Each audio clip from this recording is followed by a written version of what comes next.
Magandang umaga ng Miyerkules, mga kaibigan, July 24, 2024. Latest weather update po tayo, pero bago po natin yan ipagpatuloy, palike and subscribe po muna at napaka-importante po pahit ng notification bell para ma-notify po kayo sa lagay ng ating panahon.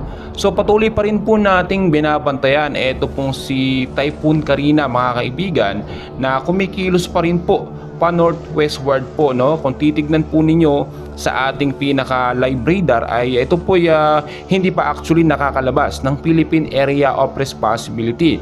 Kaya patuloy pa rin po tayo nakakaranas ng malawakang pag-uulan. Patuloy po yan simula umaga, sa tanghali, hapon at minsan sa gabi medyo may kalakasan po, mga kaibigan. So muli pong namataan ito pong si Bagyong Karina, mga kaibigan, na may layo pong 315 kilometers dito pa rin po sa east of northeast of Basco, Batanes po yan. So kitang-kita nyo po sa ating live radar kung paano pong kumikilos na medyo mabagal lamang ito pong si Bagyong Karina. Ang hangin niya po ngayon ay pumapalo na po sa 165 kilometers per hour. Malapit pa rin po yan sa sentro na may bugso pong pumapalo ngayon sa 185 kilometers per hour pa northwestward po ang kilos sa bilis po na 20 kilometers per hour. Medyo mabagal po, mga kaibigan, yung kanyang pagkilos, no? Kaya naman sobrang nararanasan natin ng pag-uulan sa ilang bahagi po ng ating bansa. Ngayong umaga po ng Miyerkules ay nakataas pa rin po ang storm signal number 2 sa ilang bahagi po ng ating bansa, especially po dito sa may bandang Luzon, sa may Batanes area. So ito po yung mga lugar na apektado po, no, itong storm signal number 1 at number 2 po.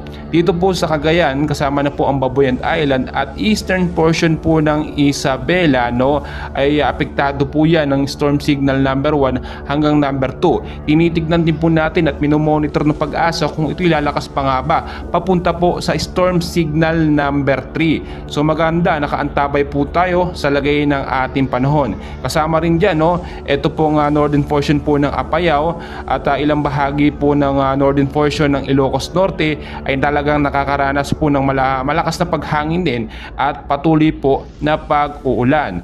Ngayong umaga po ng Miyerkules, mga kaibigan, no, ang mga lugar po na babanggitin ko ay yung posible pong matamo, no, or matanggap na pag-uulan, no, dito po sa Batanes, Babuyan Island, northern at eastern portion po ng mainland Cagayan. Kasama na po dyan ang Ilocos Sur, mga kaibigan. 100 to 200 millimeters po na pag-uulan ang posibleng maranasan. So ibig sabihin po nito, yung patuloy na pag-uulan yan simula umaga hanggang sa hapon po, or minsan posible pong biglaan po ito, mga kaibigan.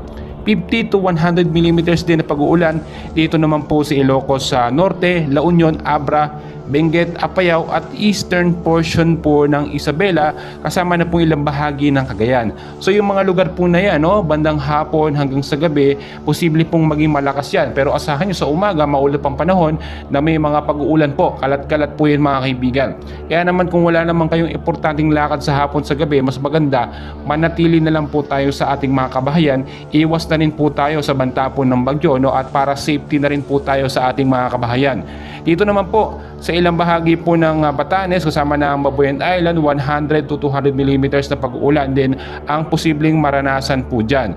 Sa ilang bahagi po ng ating bansa, mga kaibigan, no, nakataas din po ang rainfall advisory. Ito po yung mga lugar na aking babanggitin, no, ay mag-ingat po sa banta nga po ng pag-uulan. Ito po, no, light to moderate po at anumang oras po ito posible pong maranasan dito po sa ilang bahagi po ng El Nido, Taytay, San Vicente, kasama na po dyan, no, ang ilang bahagi ng lugar na yan. Hanggang 3 oras po yung pinakamalakas, no, or patuloy na pag-ulan na posible pong maranasan. Kaya binabalaan po, no, yung mga nakatira dyan, mag-stay na lamang po tayo sa ating mga kabahayan kung wala naman pong importanteng pupuntahan or lalakarin.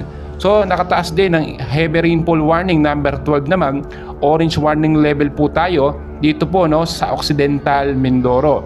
Lubang, Look, no, posible pong makaranas ng pagbabaha, no, dahil na rin po sa malawakang pag-ulan, no, at yung mga landslide prone area dyan, mag-ingat din po kayo, especially po yung mga mountainous areas po.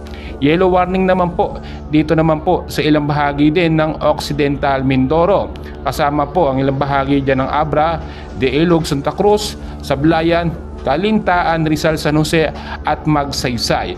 Posible po magkaroon ng pagbabaha at gayon din landslide po sa mga landslide prone area.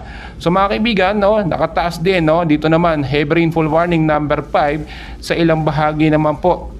Dito naman po mga kaibigan sa Guimaras, no, kasama po ilang bahagi ng Iloilo, Aklan at yung mga lugar po na yan, posible po magkaroon ng pagbabaha, landslide din doon sa mga landslide prone area. Mga kaibigan, no, patuloy tayong mag-antabay sa lagay ng ating panahon dahil nga po tag-ulan na po ngayon, inaasahan din po, no, pagpasok po ng Agosto, no, posible din makaranas tayo ng 2 hanggang 3 bagyo na pumasok tulad po ngayong buwan ng Hulyo. Mas maganda naka-ready po tayo anumang oras. Kaya lagi ko pinapaalala mga kaibigan, always know the weather before you go para safe at handa po tayo lagi. At huwag pong kalimutan mag-like and subscribe and pahit po ng notification bell para lagi po kayong updated, no, sa lagay ng ating binabantayang bagyo sa Pilipinas, no, mga low pressure area, mga thunderstorm, mga habagat, and please huwag kalimutan mag-like and subscribe